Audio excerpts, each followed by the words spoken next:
I want to tell you about a friend of mine, Brother Lawrence.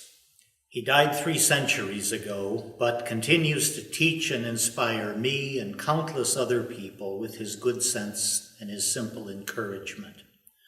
Brother Lawrence was a surprisingly timely person for our own age.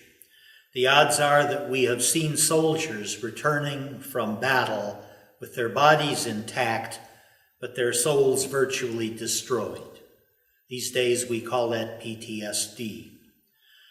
The traumatic horrors of what they have seen and done in war continue to disturb their sense of balance and well-being. In some rare cases, these disturbing events can become blessings in disguise, however, as individuals struggle to cope with their own tragedy and suffering and that of others. Such a case applies to a young soldier from the Duchy of Lorraine named Nicholas Herman. In the 17th century, Lorraine was not yet a part of France, but an independent state sandwiched between German and French-speaking lands. It was unfortunate that young Nicholas grew up during the calamitous 30 Years' War, which devastated Central Europe terribly between the years of 1618 and 1648. He was born about 1614 and raised near Lunéville in what is now the easternmost part of France. We know that he was religiously inclined as a young man and that he could read and write, but that's about all. We just don't know much else about his background or education. Since war pervaded all of Europe, Nicholas enlisted in the Duke of Lorraine's army. He may have done so out of religious zeal as a loyal Catholic, or simply because of poverty or lack of other opportunities. Needless to say, it was a horrible experience. At the time when Nicholas served, there were 6 distinct armies fighting in the state of Lorraine, battling civilians and one another.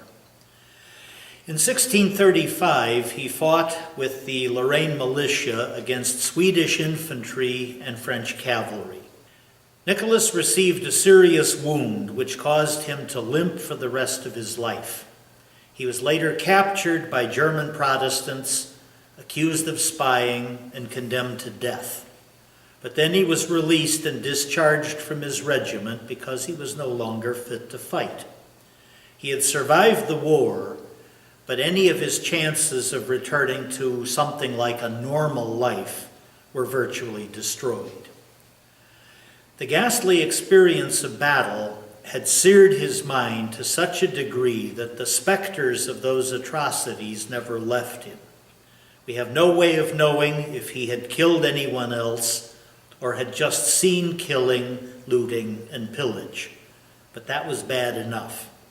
He never spoke of the horrors that he had experienced, but the effects remained with him for the rest of his life.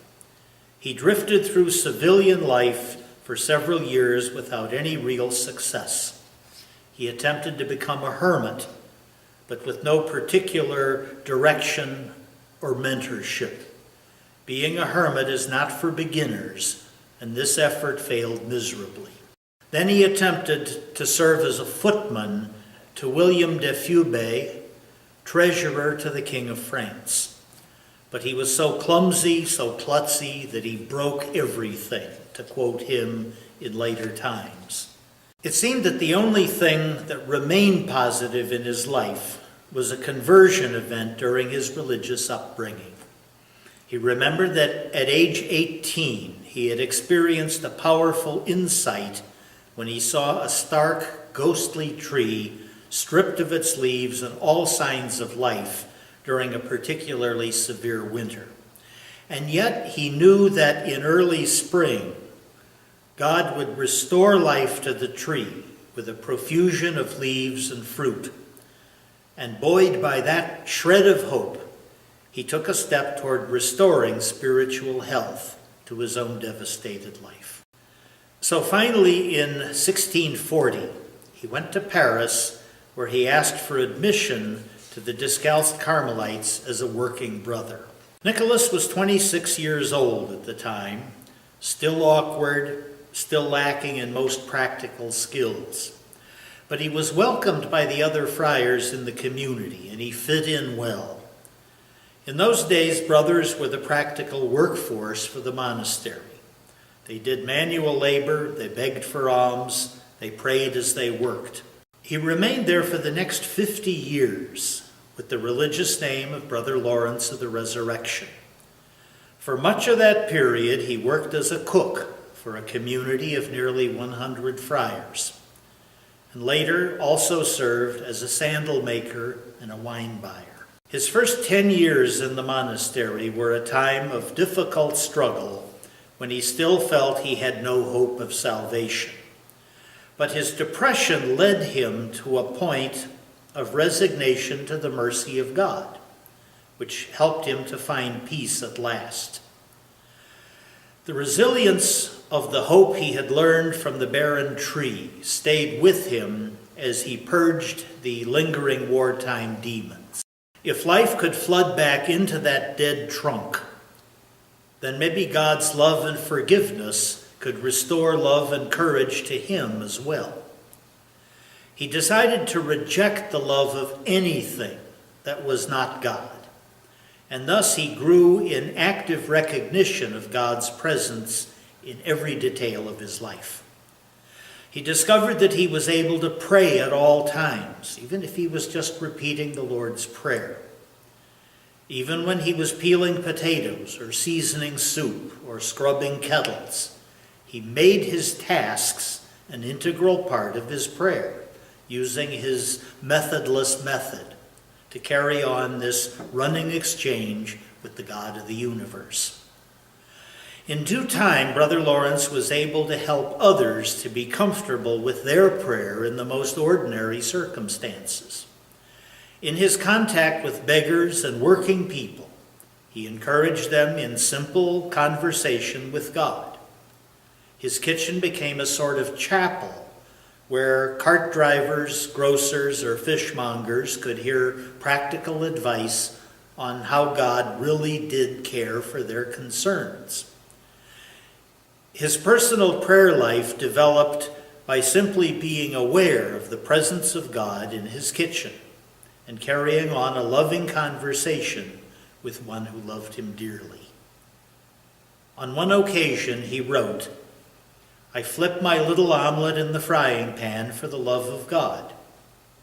And when it's done, if I have nothing to do, I prostrate myself on the floor and adore my God who gave me the grace to do it. After that, I get up happier than a king. When I can do nothing else, it is enough for me to pick up straw from the ground for the love of God." In his time, there were many methods, rules, and structures for mental prayer and formal meditation. Lawrence disliked all of them. He thought they were too mechanical. He said, "We look for methods to learn how to love God. We want to get there by I don't know how many practices. A multitude of methods makes it more difficult for us to remain in God's presence. Isn't it much shorter and more direct to do everything for the love of God?" Brother Lawrence lived in a state of constant awareness of his dearest friend, and that recognition colored the quality of his work, as well as the kind treatment of whoever he met. After Lawrence's death in 1691, his friend and biographer, Father de Beaufort, assembled his notes and published them in a book form as The Practice of the Presence of God. The practical simplicity of his style of prayer immediately touched the hearts of readers from every stratum of society. His personal letters were also published, demonstrating how much serenity had come in his later years. That badly damaged young soldier had finally come to peace in company with a loving God who cures all ills.